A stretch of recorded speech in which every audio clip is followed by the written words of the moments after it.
Muy buenas noches, saludos nuevamente a nuestros hermanos, buen día, buenas tardes, de acuerdo a la hora y el día que pueda escuchar o ver este sermón. Aquí estamos nuevamente para bendecir el pueblo del Señor, saludar a nuestros amigos, hermanos, a cada misionero, cada persona que tiene la oportunidad a través de internet y a través del WhatsApp poder comunicarse y oír la palabra del Señor. En esta oportunidad quiero hablarle de la iglesia renovada en la crisis. Considerando estos tiempos que estamos viviendo, ¿verdad? Creo que todo tiene un propósito. Nada acontece si no fuere un propósito, un plan de Dios. No hay crisis en la humanidad, no hay crisis en la iglesia que no haya tenido una oportunidad de renovación. Pensé en la guerra que hubo, países que fueron destruidos, tuvieron que renovar todo, los edificios, la cultura y tantas cosas. Y creo que este es un tiempo también de renovación de la iglesia. Entonces fui a la palabra del Señor para dar una introducción. Libro de Hechos de los Apóstoles, capítulo 8, pasaje 1 dice: y Saulo consentía en su muerte. En aquel día hubo una gran persecución contra la iglesia que estaba en Jerusalén, y todos fueron esparcidos por toda la tierra de Judea y de Samaria, salvo los apóstoles. Los hombres piadosos llevaron a enterrar a Esteban e hicieron gran llanto sobre él, y Saulo asolaba a la iglesia. Entrando casa por casa, arrastraba a los hombres y a las mujeres y los entregaba en la cárcel. Tremendo lo que pasó en la iglesia, una crisis, un movimiento fuerte de la mano de Saulo. No podía decir que era el virus, la bacteria que persiguió a la iglesia, que trajo tantos males. Hay un contexto, la muerte de el primer mártir allí de la iglesia cristiana, Esteban. Esteban fue muerto apedrado. Y Pablo, en aquel entonces llamado Saulo, consintió en la muerte, y aún más la Biblia dice que la ropa de Esteban pusieron a los pies de Saulo como un trofeo, ¿no? Este fue el comienzo de una renovación en la iglesia de aquel entonces. Entonces, pensando en esto, digo, como para empezar este sermón, hubo una renovación en la iglesia de aquel tiempo. ¿Por qué? Hay un motivo. Hay que ver, lo primero que quiero mencionarle es ir a los acontecimientos. ¿Por qué aconteció esto? Creo que a veces Dios tiene que remover las piezas porque nos viciamos, nos acomodamos y nos olvidamos del propósito por el cual fue fundada la iglesia. La iglesia no fue fundada para estar cómoda. La iglesia fue fundada con una visión y comisión dada por el Señor. Así que, mi estimado hermano, el texto bíblico de Hechos de los Apóstoles, capítulo 1, pasaje 8, dice que antes de ascender Jesús le dijo a la iglesia: y recibiréis poder cuando haya venido el Espíritu Santo sobre vosotros, y me seréis testigos en Jerusalén, en Judea, en Samaria y hasta lo último de la tierra. Esta fue la palabra dada por el Señor. Esto fue la encomienda de Cristo hacia la iglesia. En ese momento era la iglesia de Jerusalén. Allí va a comenzar el gran mover espiritual para que este evangelio sea esparcido por toda la tierra. Lamentablemente, ahí la iglesia se había quedado muy cómoda. La comisión era Jerusalén, Judea, Samaria y hasta el último de la tierra. Pero ¿qué pasó con la iglesia de Jerusalén? Leamos capítulo número 2 del libro de Hechos de los Apóstoles, que hoy lo están utilizando muchos obreros para hablar de la iglesia verdadera, estar en la casa. Algún día vamos a hablar de eso. Capítulo 2, pasaje 44, dice: sobrevino temor a toda persona, y muchas maravillas y señales eran hechos por los apóstoles. Había un avivamiento espiritual. Todos los que habían creído estaban juntos y tenían todas las cosas en común. Y vendían sus propiedades, sus bienes, y los repartían, y todo según su necesidad a cada uno le daban. y perseveraban unánimes. Otra vez aparece la palabra unánimes, cada día en el templo, partiendo el pan en las casas, comían juntos con alegría y sencillez del corazón, alabando a Dios y teniendo favor con todo el pueblo. Y el Señor añadía cada día a la iglesia lo que había de ser salvo. ¿Quién se quiere mover de esta situación? Nadie. Jesús había dicho Jerusalén, Judea, Samaria y hasta el último de la tierra, pero la iglesia entró en una etapa hermosa, maravillosa. Tomando este texto bíblico saqué algunas cosas. Lo primero de ellos, tenían las cosas en común. Hay una palabra, la palabra comunicación viene del latín communis, y la palabra communis significa algo en común. Así que había en aquel entonces una comunión, una comunicación, porque todos tenían algo en común. Era maravilloso.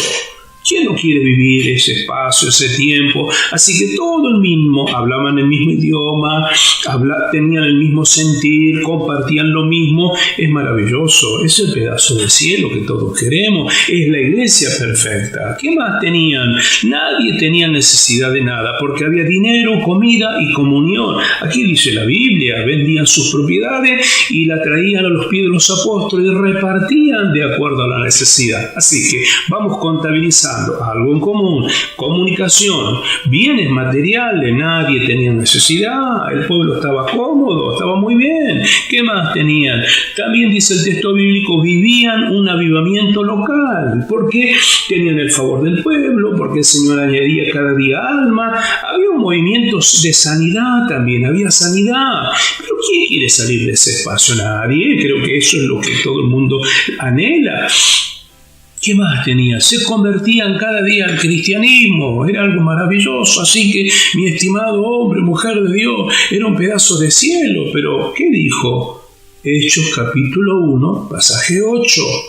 Me seréis testigo. La palabra testigo es una palabra griega, martur, que significa mártir. Tiene que ser mártir, porque para poder salir a expandir la palabra era ir en contra de una corriente. Y aquí va a llegar capítulo 8, el primer mártir, el primer mártur, que fue Esteban. Ahora, yo quiero hablar de cómo muchas veces la iglesia necesita ser renovada.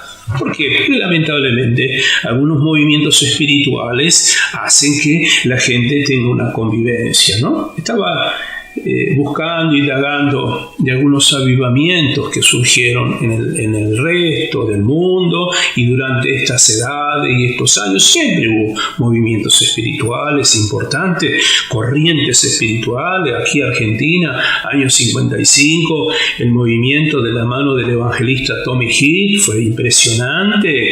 Las cosas que Dios hizo, se habla de más de 2 millones de personas que se movilizó, que el Señor hizo algo tremendo aquí en Argentina. Ni hablemos de las campañas del evangelista Carlos Anacondia. Aquí en nuestra zona de San Martín tuvimos 52 días de campaña, casi 60.000 almas se convirtieron al Señor. Fue impresionante el movimiento espiritual que hubo. Siempre pasa eso. Hablé la vez pasada del movimiento de la mano del pastor Claudio Freiso. ¿Cuántos estadios se ha llenado? El Estadio Obras, con reuniones en cantidad, de un movimiento espiritual maravilloso. Es hermoso todo eso, y ha pasado. Y pensé en un lugar también, año 1995, Pensacola, un pueblo pequeño de Estados Unidos, Florida, donde por años ha predominado la prostitución, la droga, todo ha sido la promiscuidad. El pastor, ante el fallecimiento de un ser querido, Johnson, invita a su amigo íntimo, a Esteban Hill. Esteban Hill estuvo en Argentina muchos años, un evangelista que levantó iglesia, un hombre precioso del Señor que también había salido de las drogas. Él lo invitó a predicar. El culto comenzó a las 9 de la mañana, eran las 4 de la tarde y no pudieron dejar No pudieron dejar la reunión. Todo el mundo cayó bajo la unción del Espíritu Santo. Pensacola, que comenzó con una reunión en la mañana, duraron meses y meses y meses. Un movimiento espiritual impresionante. Los cultos eran cultos de 8, de 9 horas. La gente vino de todas partes del mundo. Asia, África, Europa, visitó Pensacola. Argentina, cientos de pastores viajaban a Pensacola. Todo el mundo vendía sus propiedades porque querían estar cerca de la nube, cerca de la gloria del Señor. Vendían sus propiedades para establecerse allí en Pensacola. ¿Qué pasó ahora con Pensacola? Hubo divisiones, hubo problemas, porque está bien. El movimiento espiritual que Dios trae sobre una nación, sobre una ciudad, sobre una iglesia, tiene un propósito. Entonces Dios necesitó renovar a la iglesia de Jerusalén como Dios está renovando a la iglesia en el mundo. No será lo mismo la iglesia a partir de la apertura en este tiempo que vendrá sobre el mundo. No será lo mismo la obra misionera. No será lo mismo el cristianismo. Creo que estamos en tiempo donde Dios está acelerando sus tiempos y debemos aprender a que el Señor nos renueve y aceptar los tratos del Señor. Quiero hablarle de este texto bíblico que tenemos aquí. La historia nos enseña el error de mantener un grupo sin visión. Porque el gran problema está cuando Jerusalén se concentró solamente sobre lo que a ellos les interesaba. Según relato de capítulo 2, pasaje 44, en adelante, la iglesia se quedó para adentro, cuando en realidad el Señor fundó la iglesia con una misión. Que todo el mundo oiga de Él, con una comisión, que todo el mundo sea discípulo y que el Evangelio sea esparcido en el mundo. No lo quisieron hacer. Bueno, la Biblia nunca va a faltar en nuestro sermón una palabra en Proverbio. Proverbio, capítulo número 29, pasaje 18, nos dice la Biblia: sin profecía el pueblo se desenfrena, mas el que guarda la ley será bienaventurado. ¿Qué está diciendo allí? Es Salomón, el escritor. Está diciendo, si no hay una palabra profética que se cumple, si no hay una visión, en algún momento el pueblo va a tener crisis. Y es lo que le estaba pasando a Jerusalén rápidamente. Si uno comienza a observar la Biblia, Génesis capítulo 9, pasaje número 7. Nos relata que después del diluvio Dios dio una orden a los sobrevivientes, a Noé y a toda su familia. Él les dijo: fructificad, henchid la tierra, esparcíos por la tierra. ¿Qué hace el hombre? Otra vez forma el gueto, como la iglesia de Jerusalén, como la iglesia de este tiempo, forma una élite, un grupo, sin pensar que la iglesia fue fundada con otro propósito. La Biblia nos relata en el libro de Génesis, capítulo 11, pasaje 4, que hicieron una gran torre, la torre de Babel. ¿Por qué? Porque dijeron los hombres: si en algún momento somos esparcidos, pudiéramos ver esa torre para volvernos a encontrar. Así que el pensamiento del hombre es siempre meterse para adentro. Creo que este es el tiempo donde la iglesia de Jesucristo está para ser renovada, sin criticar ni mucho menos traer una palabra ofensiva para nadie. Es reflexión y es entender la renovación. Miles y miles de pesos se gastan en alquileres, lugares caros, con todo su derecho. El ornamento de la iglesia, la estructura de las iglesias que demandan cientos y miles, diezmos y ofrenda de los hermanos. No está mal. Pero cuando llega el momento del propósito, porque la Biblia dice Jerusalén, Judea y Samaria, y si leemos Hechos del Apóstol capítulo 13, allí son llamados ya ahora no Saulo sino Pablo y Bernabé para la obra misionera. Había que cumplir el propósito. La iglesia de Antioquía lo entendió, la iglesia de Jerusalén no lo entendió. Y creo que en este tiempo, la iglesia de este tiempo no ha entendido que debe hacer obra misionera. Podemos gastar acá, pero no podemos invertir. Yo quiero decirle a los obreros, los pastores que me están escuchando en este día y me están viendo, que no puede perder su visión de poder sembrar para la obra misionera. No puede dejar de bendecir la obra. No caiga sobre su vida el egoísmo por esta crisis, por no tener reuniones, por no tener ingresos económicos, dejar de dar a la obra de Dios, porque es una prueba del Señor para la iglesia, porque es la etapa de donde la viuda de Sarepta debe dar lo que tiene, porque dice el Señor, no escaseará ni el aceite, ni la harina va a menguar. Entonces quiere decir que usted y yo tenemos que entender que no podemos dejar de dar a la obra del Señor. Error que cometió la iglesia de Jerusalén. Tenían para ellos, pero no tenían para enviar obreros, ¿no? Así que, mi estimado hermano, hablándote de esto, Jesús fue muy claro. Si usted y yo no cumplimos esta misión, dice el capítulo 19, pasaje 40, que si nosotros no habláramos, las piedras hablarían. Pensando en esto, en estos días hemos oído a presidentes de las naciones que están orando a Dios y clamando el favor del Señor. Los más duros, los hombres más soberbios están diciendo y declarando días de oración, días de ayuno. Pensé en esto, creo que estas son las piedras, ¿no? Y me retrotraje a tiempo atrás en la Biblia. Nabucodonosor, un hombre soberbio, después del trato de Dios sobre su vida, él dice, es necesario que yo declare. Y él habla del avivamiento, él habla del movimiento espiritual que él sintió en su vida y reconoce a Dios que él es el único soberano. Artajerje, el rey Artajerje, Ciro, el mismo Caifás, el sacerdote, que cuando están viendo que a Jesús lo están por sentenciar, él dice, cuidado. Habla también allí en el Nuevo Testamento, en Hechos de los Apóstoles, como el sacerdote dice, cuidado, ellos mismos. Dios habla a través de ellos. ¿Qué quiero decir con estos ejemplos?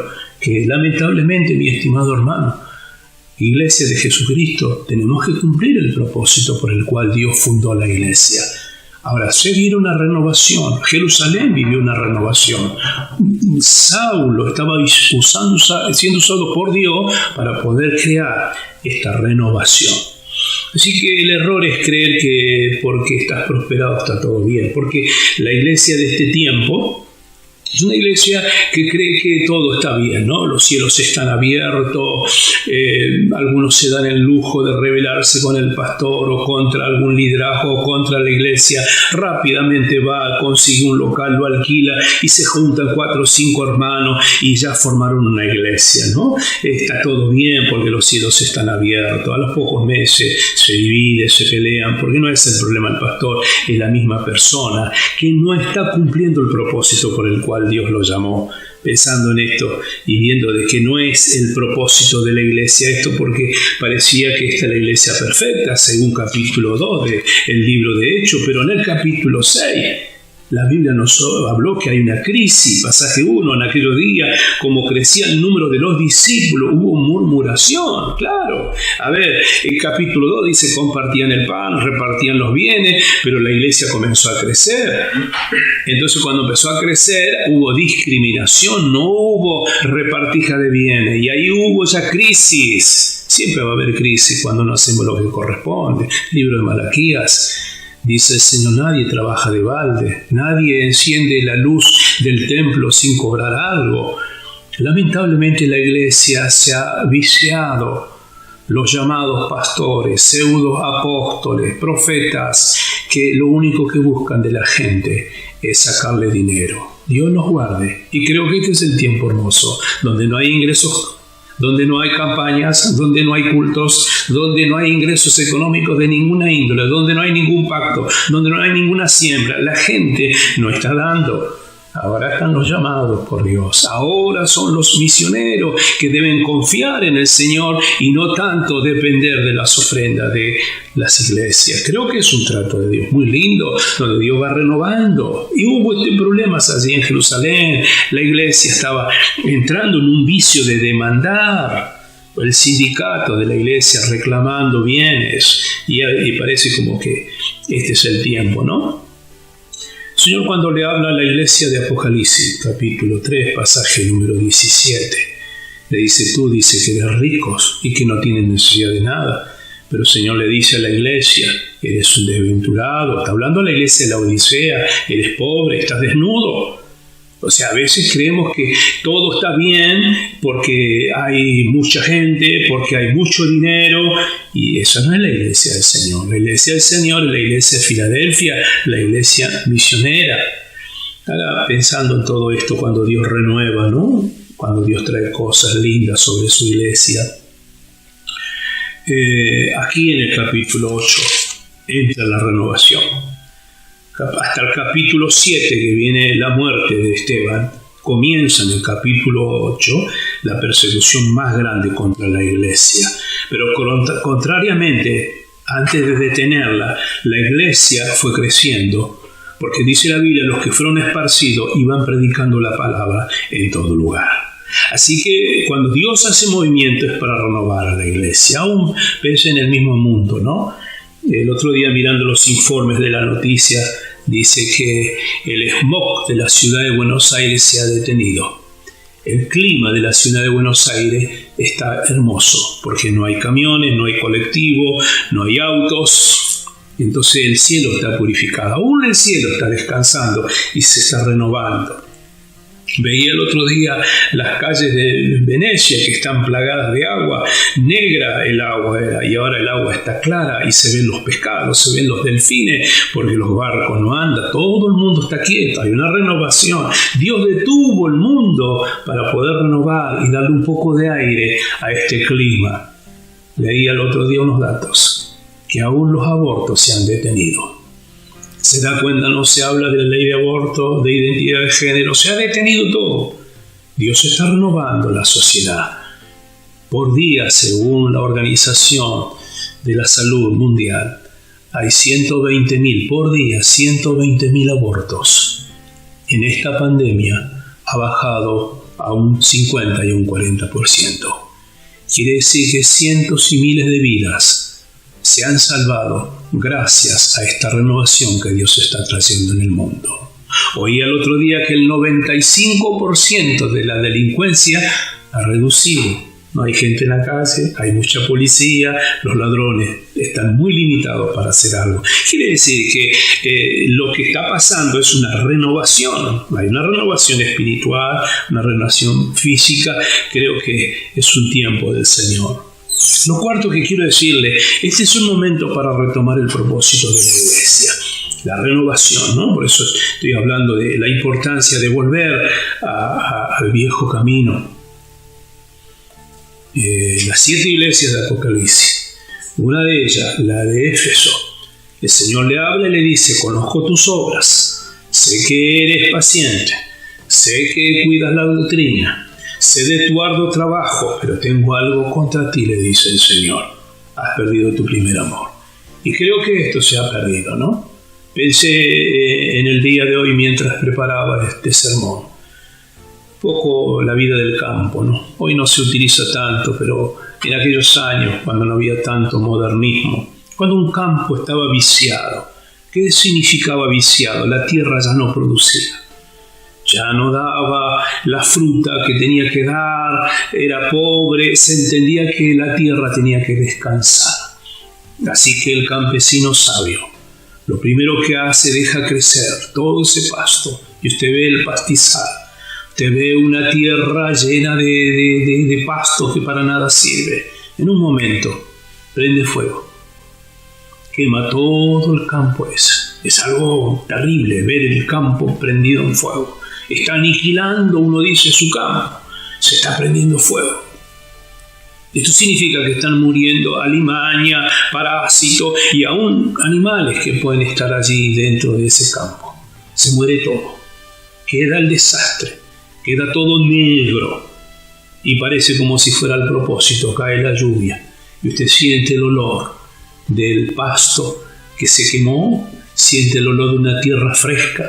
Después viene el campesino de un tiempo, pasa su arado, da vuelta, quiebra esa tierra, da vuelta a esa tierra que está toda allí quemada, la da vuelta y pasa el rastrillo para dejarla bien pareja la tierra. Y usted comienza a ver con el correr de los días que empiezan a aparecer brotos de pasto verde, fuerte. Todo lo malo se convirtió en algo bueno, se ha purificado. la tierra. Así que lo que le estoy diciendo, que lo que parece que fue malo, terminó siendo algo bueno. Me voy a la palabra. El libro de Malaquías. El Señor habla a la iglesia de aquel entonces. Yo quiero decirle algo mientras estoy buscando Malaquías capítulo 3, pasaje número 3. Que Malaquías fue el último de los profetas. 400 años de silencio.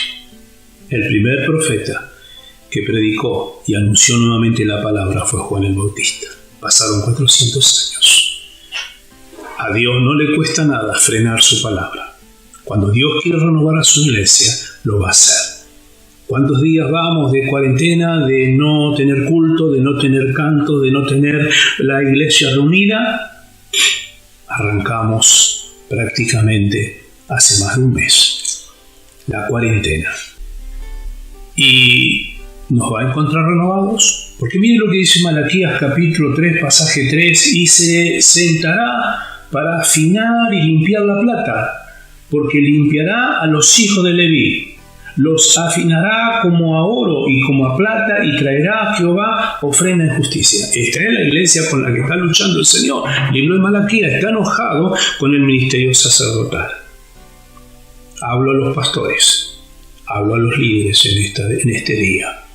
Le ruego que realmente sirva a Dios, renovado, renueve su mente, porque Dios está tratando, está renovando, está limpiando su pueblo. Hoy más que nunca van a aparecer los verdaderos obreros, los obreros de la última hora. Pensé en las 7 iglesias del libro de Apocalipsis. Son 7 iglesias que van paralelas por todas las edades, pero cada uno ha vivido su etapa. La primera iglesia es la iglesia de Éfeso, a la que se le conoce como la iglesia reincidente. Acabo de decir la palabra, tengo contra ti que has perdido tu primer amor. Esa es la iglesia de Éfeso, que comenzó bien, pero perdió su primer amor. Dios dice a través de su palabra, arrepiéntete de donde has caído y haz tus primeras obras. Es lo que estamos diciendo a la iglesia renovada de este tiempo. La segunda iglesia, la iglesia de Esmirna. La iglesia de Esmirna significa iglesia sufriente. A partir de este capítulo 8 en adelante, ha sido mortal la persecución. Los emperadores de aquellos años mataron cientos y miles de cristianos, iglesia sufriente. Pero el Señor le da promesa a esa iglesia, porque aunque estaba muriendo, era una iglesia fuerte que no detenía en predicar el Evangelio. La iglesia de Pérgamo, la tercera iglesia del libro de Apocalipsis, significa casada con el Estado. 312 después de Cristo, Constantino declara al cristianismo iglesia o religión oficial del Estado, el mal más grande que pudo existir en la era cristiana, porque a partir de ese momento la iglesia se envició y perdió su propósito. Estoy de acuerdo que haya pastores que estén trabajando al lado del Estado. Estoy de acuerdo que haya cristianos políticos que nos ayuden con algunas leyes, pero la iglesia no se puede casar con el Estado. Tenemos una misión, tenemos un propósito. Iglesia de Éfeso, iglesia de Esmirna, iglesia de Pérgamo, iglesia de Tiatira, la que no se cansa de sacrificar. Tiempo de idolatría, tiempo de paganismo que vivió la iglesia, que no se cansa de sacrificar, que simplemente es idolatría. Cuidado con la idolatría dentro de la iglesia. Idolatrar a los hombres somos instrumentos. No endiosemos al de carne y hueso, el único es el soberano, nuestro Dios. Así que estamos mirando la iglesia de Apocalipsis, la iglesia de Sardi. Tiene nombre de que vive, pero estás muerta. Aunque estás sentado en el trono, Satanás tiene poca fuerza, le dice el Señor, pero tienes nombre de que vive, pero es una iglesia muerta, una etapa de oscuridad en la iglesia, hasta que apareció, gracias al Señor, Martín Lutero, para quebrar esa muerte de aquellos años en la iglesia. Sexta iglesia, la iglesia de Filadelfia, iglesia misionera, iglesia misionera. Esta es la iglesia de este tiempo, que tiene que caminar en la renovación cada día, de no dejarse atrapar por los vicios que podemos llegar a tener dentro de las congregaciones. Última iglesia, La iglesia de la Odisea, iglesia apóstata, no era ni frío ni caliente. Ahí van las iglesias paralelas por las edades. Y uno ve en este tiempo que necesitamos estos tratos de Dios para ser renovados. Estimado varón y mujer de Dios, ya estoy finalizando. ¿Qué queremos decir con todo esto? Examinemos los tiempos y permitamos que el Señor renueve nuestra mente. Pablo dice: renovaos en el espíritu de vuestra mente. Renovaos en el espíritu. Cada día necesitamos despojarnos para que la iglesia cumpla su propósito. El propósito de la iglesia es que todo el mundo conozca del Señor, que el Evangelio sea predicado.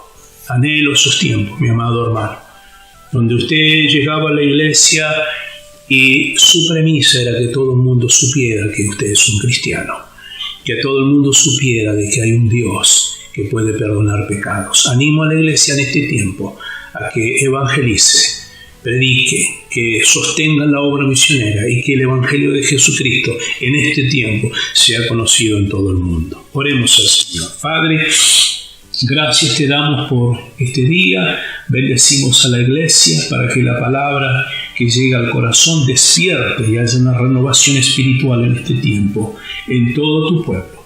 Te alabo y te bendigo por siempre. Cubrimos la vida de los pastores, los obreros, los misioneros, Padre, sean guardados por ti. En el poderoso nombre de Jesús. Amén. La paz de Cristo sobre la iglesia y nuestros hermanos.